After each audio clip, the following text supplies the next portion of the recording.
In October of 2020, Wizards of the Coast mostly shocked its player base with the introduction of one particular secret lair drop, the Walking Dead. While these were not the first non-magic characters ever to be portrayed on magic cards, one thing was especially controversial about these. They were mechanically unique cards, and pretty strong ones at that, which became legal in Magic's Eternal formats. An expected comment had been raised then. These do not fit into Magic. In April of the same year, we have gotten the set Ikoria, and with it, a batch of the so-called Godzilla altars. A year prior, there had been the small comical release titled Ponies the Galloping, but it was the years that were to come that really changed the game. In order, we have the Stranger Things and Arcane Secret Lairs, although the latter was purely reskins, and Dracula Alders in Crimson Vow for 2021, Fortnite reskins, Warhammer 40k Commander decks, and the Transformer cards included alongside Brothers War for 2022, and finally, Honor Among Thieves Legends, everything around the Lord of the Rings, Doctor Who Commander decks accompanied by a few later Secret Lair releases, the Princess Bride Ultras, both unique and reskinned cards themed around Jurassic Park for Ixalan, and Tomb Raider with a single new legend for 2023, with many more to come in the future. Yes, it does sound overwhelming. But I am not here to criticize Universes Beyond, as these projects are collectively called, like many others have done over the 3 years. Instead, my video will hopefully provide a potential new viewpoint on the situation and Magic the Gathering as a whole. Because I believe that our beloved card game is past the point of being just that. Magic the Gathering has become a medium. It may seem a bit strange, but bear with me, for I am to list a few more Magic products and cards. For those who don't know, Magic actually delved into both existing literature and real-world history not long after its inception. Arabian Nights, the first expansion of Magic all the way back in 1993, was in large part a retelling of the Book of 1001 Nights, a collection of Middle Eastern folktales. And then we have Portal 3 Kingdoms, an Asian market release that includes real figures from Chinese history. You might not know that the aforementioned novel Dracula by Bram Stoker, later used for Alders in Crimson Vow, is actually quoted on 2 Magic cards, Swarm of Rats and Taste of Blood. And so is the Bible, appearing on 3 very old cards. While yes, this is indeed mostly the result of early Magic design that hadn't figured out what it was doing quite yet, I think it's either funny or interesting to note, depending on how you choose to look at it. When we move further down the timeline, we arrive at yet another strange inclusion, the set Unglued of 1998. That being the first of now 4 full joke sets, which includes designs that make you tear cards into pieces, care about a player wearing denim, make you speak in rhymes, and much, much more. Not the cards you'd usually expect to see in Magic. And speaking of cards you do not usually expect to encounter, how about duplicating your cards, searching for them randomly with a given criteria, or having entire spellbooks assigned to them? You can find those in the digital-only alchemy sets that come out on Arena since the end of 2021. Now, to the point. Do you know what enables all of these things to coexist as part of a single trading card game? It's this thing. The Comprehensive Rules of Magic the Gathering, a glorious document surpassing The Hobbit in word count. This is the complex groundwork upon which any and every existing Magic card stands. The CR, with its almost legislative structure, actually offers an amazing deal of possibilities when it comes to designing cards. There's just so many effects that could take place in the space of a Magic card's text box, and I'm pretty sure we will simply never run out of those possibilities. And there's this other thing that ties it all together. By themselves, the rules would be pretty bland, but an amazing byproduct of them is flavor. It is the connection we as humans make between rules and the more abstract concepts such as story, character, and spells. And this can range from direct damage, representing offensive fire or lightning magic, to how necrotic plague is a pretty spot-on representation of a spreading fatal illness, or how the saga There and Back Again tells the story of Bilbo Baggins in the space of a single magic card. And here we get back to all the shenanigans that have been going on in this game seemingly for the past 3 years, but actually for most of its existence. When you really look at it, Magic the Gathering, with its vast rules document and even vaster possibilities, is a unique way to portray stories, spells, characters, and much more. A single card can accurately represent a concept, an interaction between several cards can create a captivating event, and whole sets can paint entire fleshed out worlds. It all begins with a simple question: how would this thing function if it were a magic card? No wonder MTG has by far the largest custom card designing community I have ever encountered, and I'm a proud part of it, because there's an inexhaustible amount of creative potential to be unleashed using the rules of the game.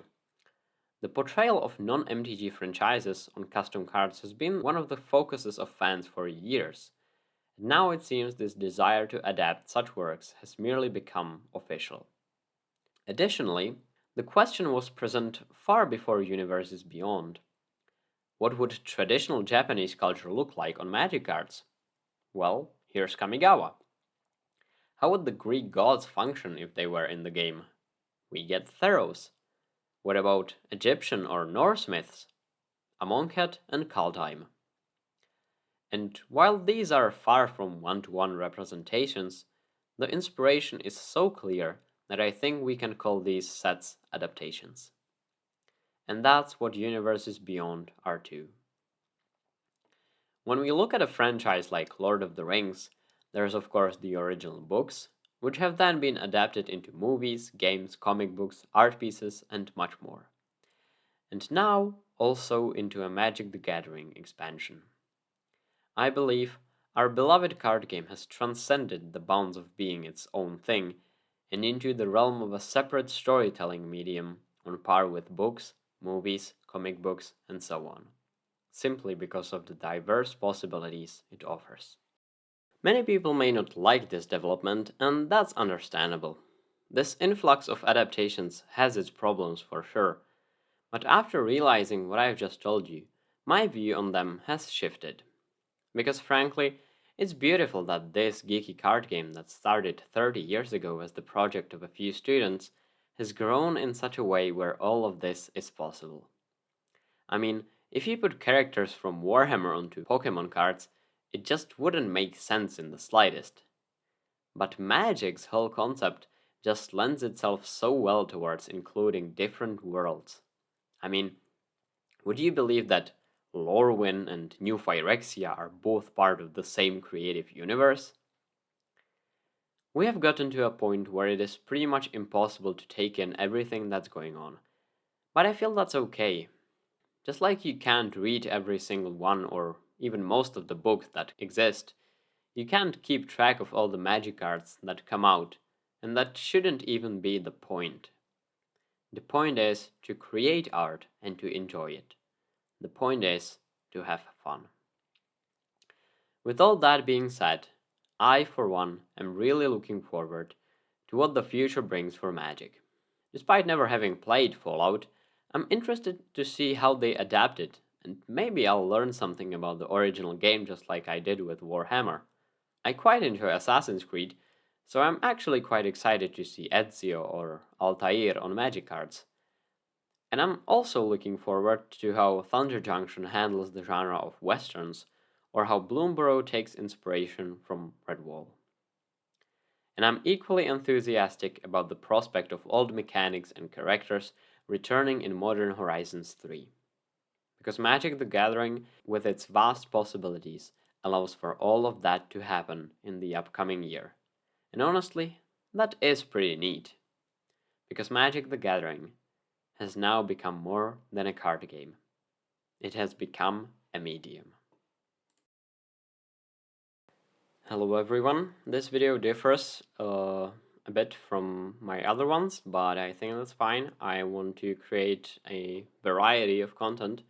And this idea lived a long time in my head. I've been forming it for a few months now, I think. And it was one of the reasons I wanted to start the channel to tell this message, because I think there has been a lot of hate and stress around universes beyond and everything around that. And while I do think some of it is justified, uh, I also feel like it's been a bit too much, and I wanted to create something more positive and something that looks at things from a different angle. And I think it's actually really interesting to realize this, that magic is actually capable of so much creatively, and it's so cool to see uh, this game we all love delve into new spaces, or at least it is for me. Please tell me what you think in the comments down below. This time I'm very, very interested in the discussion. I'm pretty sure there will be some meaner comments that delve into all the uh, politics behind all of it, and how Hasbro is losing money and wants to put all of its IPs into Magic and whatever. I really don't care about that. For me, what matters is um, the final product, and how magic arts and magic designers tackle these creative challenges. And I think there's still a lot of uh, thought and care put into all of those projects, like we have seen with uh, Lord of the Rings or um, Doctor Who Commander decks. There has been a lot of uh, in people that are involved with the franchise that made that set, and it showed. I haven't seen Doctor Who myself, but I've heard a lot of people who have. And yeah, this epilogue rant is going on a bit too long, but I think I'll keep it in because I said a lot of important stuff here. That's all.